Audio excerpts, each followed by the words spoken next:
Black board ട്യൂഷൻസിൻ്റെ +1 accountancy tuition ക്ലാസ്സിലേക്ക് സ്വാഗതം. ഇന്ന് എടുക്കാൻ പോകുന്നത് +1ൻ്റെ ജേണൽ എൻട്രീസ് ഏത് രീതിയിലാണ് എളുപ്പത്തിൽ ചെയ്യാൻ സാധിക്കുന്നതെന്നാണ് ഇന്നത്തെ ക്ലാസ് കൊണ്ട് ട്യൂഷൻ ക്ലാസ്സായിട്ട് ഇന്ന് എടുക്കാൻ പോകുന്നത്.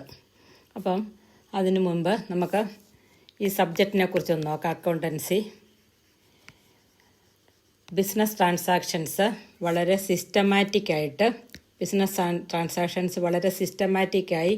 അക്കൗണ്ടുകളിൽ രേഖപ്പെടുത്തുന്ന ഒരു ആർട്ടാണ് അക്കൗണ്ടൻസി എന്ന് പറഞ്ഞാൽ, അക്കൗണ്ടിങ് എന്ന് പറഞ്ഞാൽ. Art and science of recording business transactions in A set of book. It's an art. So in accounting the books are keep or the accounts are kept in accounts. So what is account? Account is a device used to record business transactions. Business transactions എഴുതി വയ്ക്കാനുള്ള ഒരു ഡിവൈസാണ് accounts. There are 3 types of accounts. Real account,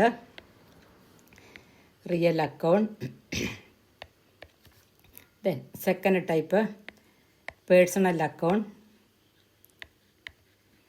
real account, personal account and nominal account. ഇങ്ങനെ 3 തരത്തിലാണ് accounts ഉള്ളത്. Real account, personal account and nominal account.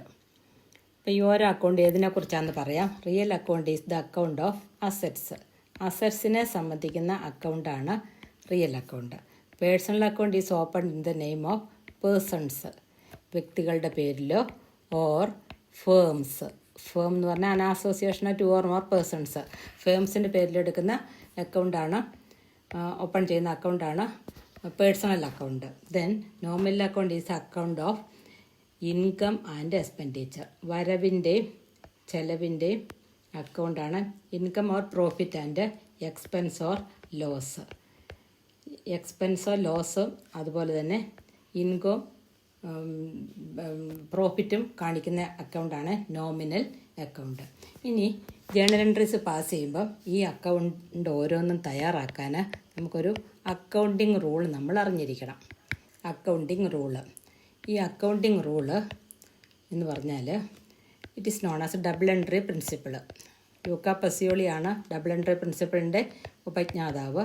Double entry principle means every business transaction has 2 aspects or double aspect. Every business transaction has 2 aspects. One aspect is debit aspect and every business transaction has 2 aspects. One is a debit aspect and another is a credit aspect. This debit and credit aspect is known as a double entry principle. For all each and every type of account there is double entry principle. So the double entry principle for real account, we know that in real account the double entry principle is debit what comes in. ബിസിനസ്സിലേക്ക് എന്താണോ വരുന്നത് അതിനെ debit ചെയ്യുക, debit what comes in, and credit what goes out. ബിസിനസ്സിൽ നിന്ന് എന്താണോ പോകുന്നത് അതിന് ക്രെഡിറ്റ് കൊടുക്കുക. Debit what comes in and credit what goes out. ബിസിനസ്സിലേക്ക് വരുന്നതിന് ഡെബിറ്റും ബിസിനസ്സിൽ നിന്ന് പോകുന്നതിന് ക്രെഡിറ്റും കൊടുക്കുക.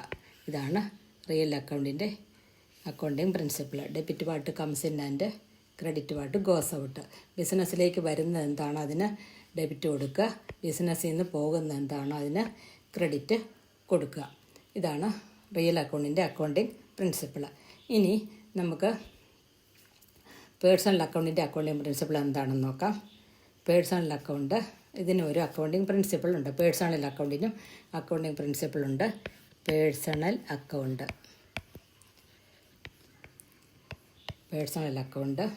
അക്കൗണ്ടിൻ്റെ അക്കൗണ്ടിങ് പ്രിൻസിപ്പിൾ അതിന് മുമ്പായിട്ട്, പേഴ്സണൽ അക്കൗണ്ടിൻ്റെ പ്രിൻസിപ്പിൾ പറയുന്നതിന് മുമ്പായിട്ട് ഞാനൊരു എക്സാമ്പിൾ പറഞ്ഞ് മനസ്സിലാക്കി തരാം. റിയൽ അക്കൗണ്ടിൻ്റെ ഒരു എക്സാമ്പിൾ. അതായത് purchase furniture. Example, purchase furniture വാങ്ങി. ഇവിടെ 2 ആസ്പെക്റ്റ് ഉണ്ട്. ഒന്ന്, ഫർണിച്ചർ ബിസിനസ്സിലേക്ക് വന്ന്, 2 റിയൽ അക്കൗണ്ടിൽ വരുന്ന ഫർണിച്ചറും ക്യാഷും. ഫർണിച്ചർ ബിസിനസ്സിലേക്ക് വന്നു, ക്യാഷ് ബിസിനസ്സിൽ നിന്ന് പോയി. അപ്പം ഇവിടെ ഡെബിറ്റ് ബിസിനസ്സിലേക്ക് വരുന്ന അസറ്റ് ഏതാണോ അതിന് ഡെബിറ്റ് കൊടുക്കുക. Debit furniture. Then credit cash. Cash കയ്യിൽ നിന്ന് പോയി, അതുകൊണ്ട് ക്യാഷിന് ക്രെഡിറ്റ് കൊടുക്കുക. ഇതാണ് റിയൽ അക്കൗണ്ടിൻ്റെ അക്കൗണ്ടിങ് പ്രിൻസിപ്പിൾ. ഇനി പേഴ്സണൽ അക്കൗണ്ട് എന്താണെന്ന് നോക്കാം. പേഴ്സണൽ അക്കൗണ്ടിൻ്റെ അക്കൗണ്ടിങ് പ്രിൻസിപ്പിൾ നോക്കാം. പേഴ്സണൽ അക്കൗണ്ടിൻ്റെ accounting principle: debit the receiver. സ്വീകരിക്കുന്ന ആൾക്ക് ഡെബിറ്റ് കൊടുക്കുക. Debit the receiver. Then credit the giver. നൽകുന്നയാൾക്ക് ക്രെഡിറ്റ് കൊടുക്കുക. സ്വീകരിക്കുന്ന ആൾക്ക് ഡെബിറ്റും നൽകുന്നയാൾക്ക് ക്രെഡിറ്റ്.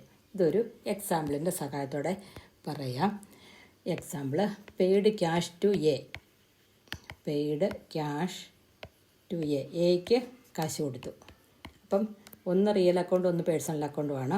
ക്യാഷ് കയ്യിൽ നിന്ന് പോയി. അപ്പോൾ ഇവിടെ എയുടെ അക്കൗണ്ടിനാണ് ഡെബിറ്റ് കൊടുക്കേണ്ടത്. Personal account debit A's account. Then credit ക്യാഷാണ് കയ്യിൽ നിന്ന് പോകുന്നത്, അതുകൊണ്ട് അത് റിയൽ അക്കൗണ്ടിൽ വരുന്ന credit what goes out, credit cash. ഇതാണ് പേഴ്സണൽ അക്കൗണ്ടിൻ്റെ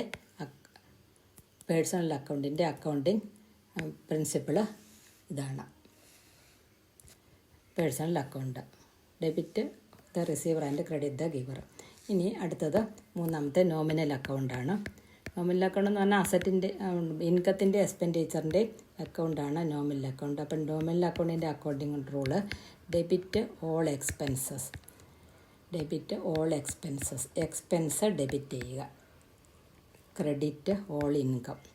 വരുമാനമെല്ലാം ക്രെഡിറ്റ് ചെയ്യുക. Credit all incomes. Debit all expenses and credit all incomes. ഇതാണ് ഇതിൻ്റെ നോമിനൽ അക്കൗണ്ടിൻ്റെ അക്കൗണ്ടിങ് റൂള്. ഇതും ഒരു എക്സാമ്പിളിൻ്റെ സഹായത്തോടുകൂടി എക്സ്പ്ലെയിൻ ചെയ്യാം.